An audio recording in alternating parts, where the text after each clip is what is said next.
दोस्तों नमस्कार, स्वागत है आप सभी का एग्जाम धुन में। दोस्तों इस वीडियो में हम बात करने वाले हैं कुछ इंपॉर्टेंट अपडेट्स जो प्रतियोगी परीक्षाओं और साथ ही साथ देश दुनिया से संबंधित हैं।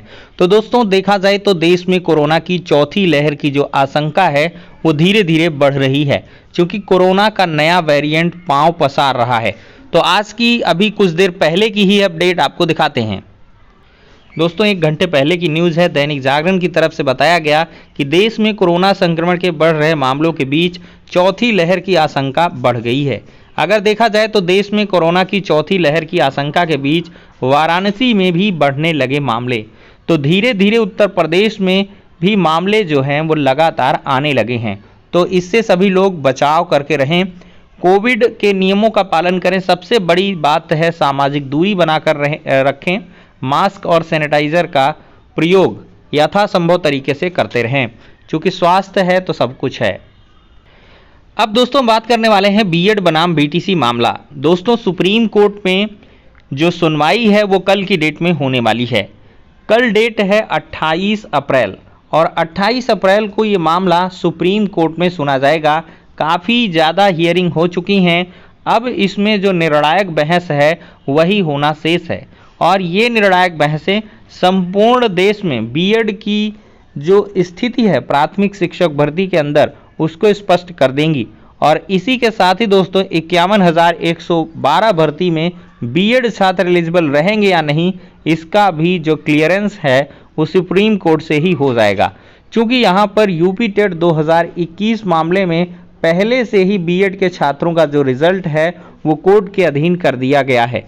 तो दोस्तों इन सभी मामलों के बीच बीएड छात्रों के अंदर जो घबराहट है वो चालू हो चुकी है कि आखिरकार इस निर्णय के आधार पर वो किस प्रकार से प्रभावित होंगे। लेकिन यहाँ पर देखा जाए दोस्तों तो बीएड छात्रों के साथ एनसीटी भी है, एमएचआरडी भी है और कुछ राज्यों की सरकारें भी हैं। उत्तर प्रदेश में अगर देखा जाए तो उत्तर प्रदेश सरकार तो पूरी तरीके से बीएड छात्रों के समर्थन में है। लेकिन ये मामला राजस्थान का है जिसमें बीएड और बीएसटीसी का विवाद चल रहा है।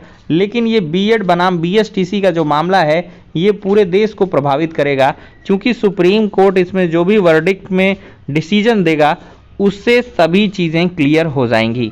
तो दोस्तों कल जैसी भी अपडेट निकल के आएगी आप सभी को इस चैनल के माध्यम से उपलब्ध करवा दी जाएगी। अब दोस्तों सबसे बड़ा सवाल है कि 51,112 पदों का या इससे अधिक पदों का जो विज्ञापन है वो कब तक जारी होगा। तो दोस्तों नई प्राथमिक शिक्षक भर्ती के बारे में बेसिक शिक्षा विभाग के कोई अधिकारी न बोलने के लिए तैयार हैं, न पीएनपी सचिव तैयार हैं, न बेसिक शिक्षा मंत्री तैयार हैं। सभी का कहना है कि पहले हम पेंडेंसी पर कार्य करेंगे और ट्रांसफ़र प्रमोशंस जैसे तमाम जो विशद चीज़ें हैं जिनकी शिक्षक लगातार मांग कर रहे हैं उन सभी चीज़ों को सॉर्ट आउट करेंगे और इसके बाद हम रिक्तियों की संख्या को एनालाइज करेंगे और उसके आधार पर ही नई प्राथमिक शिक्षक भर्ती दी जाएगी।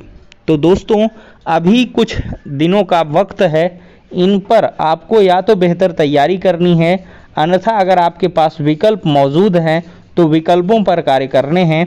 जैसे यूपी SSSC से भर्तियाँ हो गई, यूपी पुलिस इत्यादि में भर्ती हो गई, लोक सेवा आयोग में जो भर्तियां आए या टीजीटी पीजीटी में हो गई, एलटी ग्रेड शिक्षक भर्तियां हो गई, उन सभी में अपने एफर्ट्स को लगाते रहें।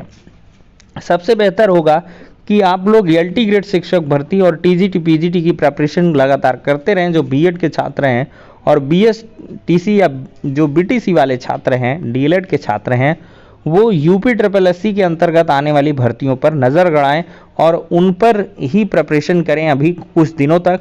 और इसके बाद एसएससी वगैरह में भी अपने किस्मत को आजमा सकते हैं। यूपी पुलिस इत्यादि में भी कुछ अवसर मिलेंगे, वहाँ भी आप लोग देख सकते हैं। यहाँ पर मजबूरी है, क्या किया जाए, या तो सुपर टेट की प्रिपरेशन को और बेहतर तरीके से करें जिससे कि आपका एक भी देखिए भर्ती आएगी तो वो अंत भर्ती होगी, क्योंकि इसके बाद से फिर भर्तियाँ नहीं होंगी। आप खुद ही सोचिए, इतनी जब मशक्क़त के बाद भर्ती आएगी तो जब ये आ जाएगी तो इसके बाद की जो स्थिति होगी काफ़ी विकराल होगी, क्योंकि तब भर्तियां एकदम से रह ही नहीं जाएंगी। तो ये बहुत ही ज़्यादा इम्पॉर्टेंट पॉइंट है और इसको नोट करके ही आपको नई शिक्षक भर्ती की तैयारी करनी है। अगर एक अवसर चूके तो पूरी तरीके से आपको एक लंबा इंतज़ार करना पड़ सकता है। अब दोस्तों यहाँ पर हम बात करने वाले हैं एडेड जूनियर शिक्षक भर्ती के बारे में। दोस्तों एडेड जूनियर शिक्षक भर्ती भी अपने आप में विवादों का एक पुलिंदा बनती हुई चली जा रही है। इसमें पीएनपी को नोटिस इशू हुआ है। मामला है एक से अधिक गोले भरने का। आज के समाचार पत्रों में दिया गया है जूनियर हाई स्कूल 2021 के मामले में पीएनपी से सवाल जवाब किया गया है।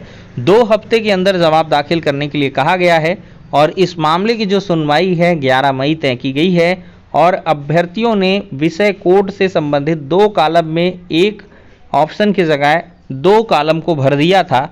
इस वजह से उनका जो रिजल्ट है वो इनवैलिड हो गया। तो इस पर देखते हैं पीएनपी क्या रिप्लाई करती है, लेकिन इससे जो राहत की उम्मीद है वो काफ़ी कम नज़र आ रही है। दोस्तों बहुत सारे छात्र सवाल करते रहते हैं एडेड जूनियर शिक्षक भर्ती कब स्टार्ट होगी। तो दोस्तों यहाँ पर जो जांच है वो बैठा दी गई है भर्ती में, वो प्रत्यावेदनों पर जांच करेगी और इसके बाद शासन को अपनी रिपोर्ट सौंपेगी। शासन उस पर जो भी संस्तुति देगा उसके आधार पर पीएनपी कार्रवाई करेगी। फिर से एक प्रकार से जो रिजल्ट है वो रिवाइज किया जाएगा, तभी आपका जो रिजल्ट है वो आगे फॉरवर्ड होगा और इसके बाद ही ये प्रक्रिया आगे बढ़ेगी। आप ये मान के चलिए कि अभी 1-2 महीने का वक्त आराम से इसमें बीत जाएगा।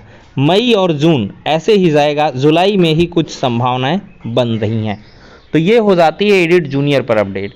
अब बात करते हैं यूपी SSSC पर। दोस्तों यूपी SSSC ने खासी तेज़ी दिखाई है, नया परीक्षा कैलेंडर भी जारी किया है और साथ ही साथ हर दिन कोई ना कोई भर्ती से संबंधित जो नोटिस है वो आ ही जाती है। तो आज ही एक नोटिस अभी जारी हुई, आपको दिखाते हैं। दोस्तों उत्तर प्रदेश अधीनस्थ सेवा चयन आयोग के विज्ञापन संख्या 2 की बात हो रही है। स्वास्थ्य कार्यकर्ता यानी कि एएनएम मुख्य परीक्षा के सापेक्ष आवेदन करने वाले अभ्यर्थी आयोग की आवश्यक सूचना का संदर्भ ग्रहण करें। आयोग द्वारा प्रकरण में पुनर्विचार करते हुए निर्णय लिया गया है कि प्रारंभिक अर्हता परीक्षा यानी कि पेट 2021 के स्कोर में वास्तविक यानी कि एब्सोल्यूट स्कोर और अथवा नॉर्मलाइज्ड स्कोर में 0 या इससे कम अंक या नकारात्मक अंक प्राप्त करने वाले अभ्यर्थियों को मुख्य परीक्षा के लिए शॉर्टलिस्ट नहीं किया जाएगा।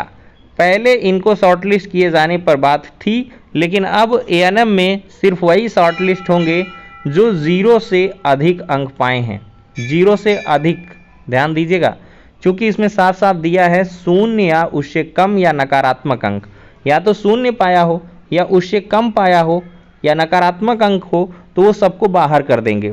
0 से ज़्यादा होना चाहिए नॉर्मलाइज्ड स्कोर, तो आपको एएनएम मुख्य परीक्षा के लिए दावेदार माना जाएगा। आप एएनएम की मुख्य परीक्षा दे सकते हैं, अदरवाइज नहीं दे पाएंगे। दोस्तों कुछ ऐसा ही लेखपाल के लिए भी होगा, लेकिन कट ऑफ के बारे में अभी क्लियरेंस नहीं आ रहा है।